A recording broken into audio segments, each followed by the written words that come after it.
Well, it's about time I did another top 10 list. And what could be better than to showcase my top 10 favourite female animated characters? Lots of things, actually, but tough luck. This is my YouTube channel. I can do whatever I want. Mad? Ugh, interrupting the video already. What's happened? Realised the cheese image you used in the Hercules review was Swiss, not cottage? Yeah, but that's beside the point. You do realise it's Halloween, right? Yeah, so? Well, you should make a Halloween-themed episode. All reviewers do it at this time of year. I'm not really one that, follows the crowd. Besides, for some people it won't be Halloween when they watch this. Oh, good point. Forget I said anything. You carry on. Oh, okay, so, yeah, don't interrupt my videos again, okay? Or there will be consequences!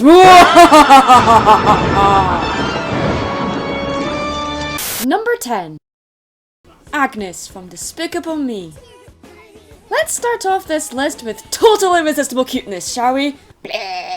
Don't worry, it won't last long. Agnes is what made this movie and its frankly awful sequel watchable. The minions are freakishly annoying! Agnes to me is the embodiment of untarnished innocence, but she's also kinda quirky. She is the one that instantly pulls Gru out of his comfort zone, as she's at that age where the concept of personal space just does not compute.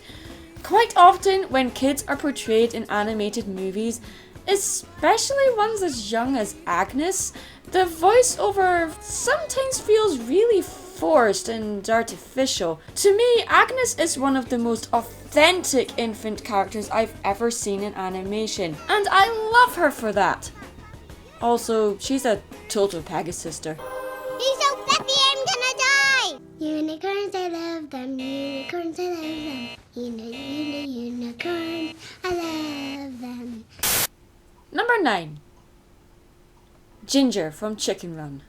Anyone who's thinking what's a bloody chicken doing on this list? I never said all these characters were human. To some, Ginger may come off as a bit of a Mary Sue, but for me, Ginger is the only one in this movie that has any brains. And the less said about that bloody stereotypical Scottish chicken, the better. Scotland! Ginger is persistent, optimistic, stubborn, but honest, and is of course the mother hen of this movie.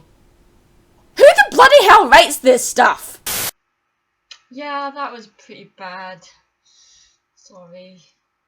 She is under no circumstances going to accept the inevitable end. She may be a chicken, but she has the brain of an eagle. She wants to fly, and will achieve this to save all the chickens no matter what.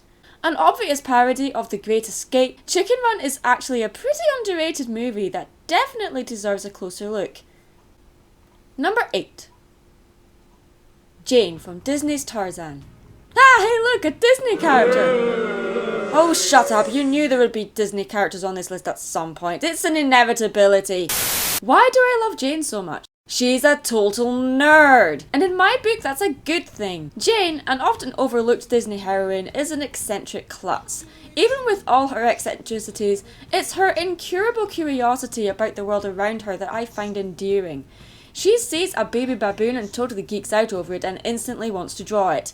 It's not often, especially in Disney movies, that the female leads are the comic relief characters, and to me, Jane's character is a step away from the usual damsel character, and that's a good thing. Even though Jane has to be constantly rescued, she still stands her ground, in her own crazy, messed up way. Oh my... I don't have a frying pan, so face the wrath of my ladle! Number 7. Winry from Full Metal Alchemist. Winry is a bit of a loose cannon in this series, and although she doesn't get much screen time, she's an integral part of this story, as she is the one that constantly fixes Edward.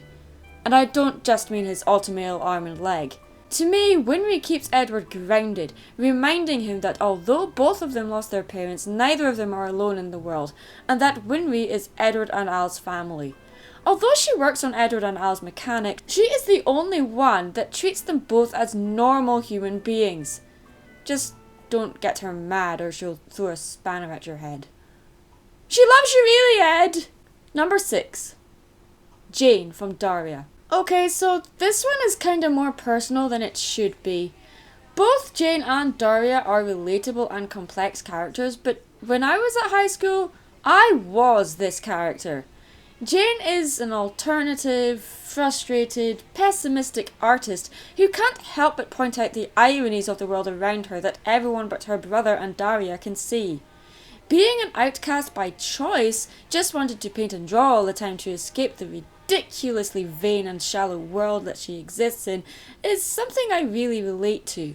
But aside from that, she's also a great friend. She tells it like it is. She doesn't sugarcoat anything. And although she can be shallow at times, especially when it comes to boys, she's not a typical teenager. She has intelligence beyond her years, questioning logic and reason, but she never gets a real answer. But does that drive her crazy? No, she's accepted it. It's a rhetorical question. Number 5. Lucy, or New from Elfin Lied. Or is it Elfin Lied? Oh, whatever. This show is pretty controversial thanks to the first 9 minutes of episode 1. Lucy is a character who is both the victim and the villain in this show.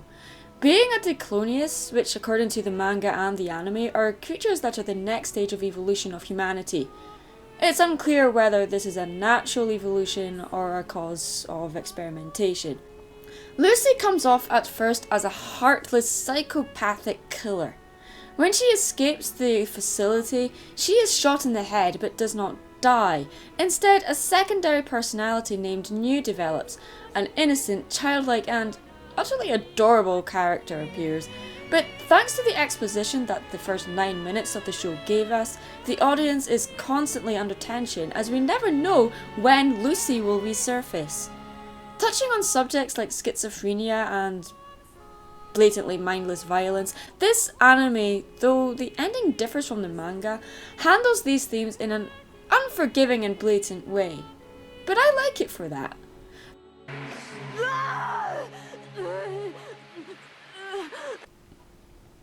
Number 4. Lisa Simpson. Being 8 years old while having the brain capacity of someone thrice that age will turn you into a social outcast. Lisa is a character that looks at the world a little too closely at times and gets hurt a lot. Unlike the rest of her family, she's not as impulsive or reckless, but that doesn't mean she doesn't join in the crazy antics every now and then. I am the Lizard Queen! She's a total nerd, but she wears that hat with pride. She can be a bit of a writer's convenience, being a know-it-all, but quite often she's the moral, what I like to call, Wilson of the show. Number 3. Pinkie Pie. Yeah, you all knew she'd be on the list. The tribute video kind of gave a lot away, so I'll try not to repeat myself here. Pinkie Pie for me is the character from MLP that made me go back to that show over and over. She's random, energetic, illogical, and overly enthusiastic about everything, and I find that simply adorable. I know I said there would be no more cuteness on this list, but oh my god is Pinkie cute! Number 2. Meg from Disney Hercules. Again, this is kind of predictable since I've mentioned her in more than one episode, especially since I reviewed Disney Hercules. Like Jane, Meg is an overlooked heroine and I just can't understand why. Okay, she's not a great role model seeing as she started off in the movie as a bad guy, but who says that every Disney heroine needs to be a total Mary Sue? Meg is the glue that holds this movie's flimsy plot together, and is also the only Disney heroine that feels like she is a real woman and not a girl. Well, you know how men are. They think no means yes and get lost means take me, I'm yours. She has this street-like maturity about her that I love. I'm not going to say much more on Meg since I've talked about her too much, so watch the review if you want to learn more about what I think about her. Also, Hades is awesome. And my number 1 favourite female animated character is Harley Quinn from Batman. Now, there's several different interpretations of this character, but the one I'm talking about is the very first version from Batman the Animated Series from the 90s, where she originated from. And a certain someone may have dressed up as her a few times for Comic Cons and Halloween. A lot of people say that Harley is a pretty pointless character that was invented just to be arm candy for the Joker. And yes, that is technically true since it did start off that way, but the more the character was developed, the more interesting she became to me. First impressions, Harley is basically a crazy fangirl for the Joker, but dig a little deeper, and Harley is one of the most tragic characters ever depicted in animation. She gave up her career, her friends, her family, hell, even her own sanity, just to be with the man she loves, who may not even love her back. It's never truly clear whether or not the Joker loves Harley, but Harley convinces herself that he does. Otherwise, without him, she's nothing. We've all fallen for the wrong person at some point or another in this crazy circus we call life, and that makes Harley one of the most relatable characters in the show. Actually, quite possibly one of the most relatable characters I've ever encountered in fiction. She started off as just a character for the Joker to bounce off of, but she became one of the most popular characters in the DC universe. She is technically a villain, and yes, she does pretty diabolical things, but there's a childlike goofiness to her that makes it forgivable. Almost forgivable. Basically, she is the ultimate fangirl. Come on, girls. Admit it. We've all had a thing for the Joker at some point, right? Just me? Yeah, Mad, it's totally just you.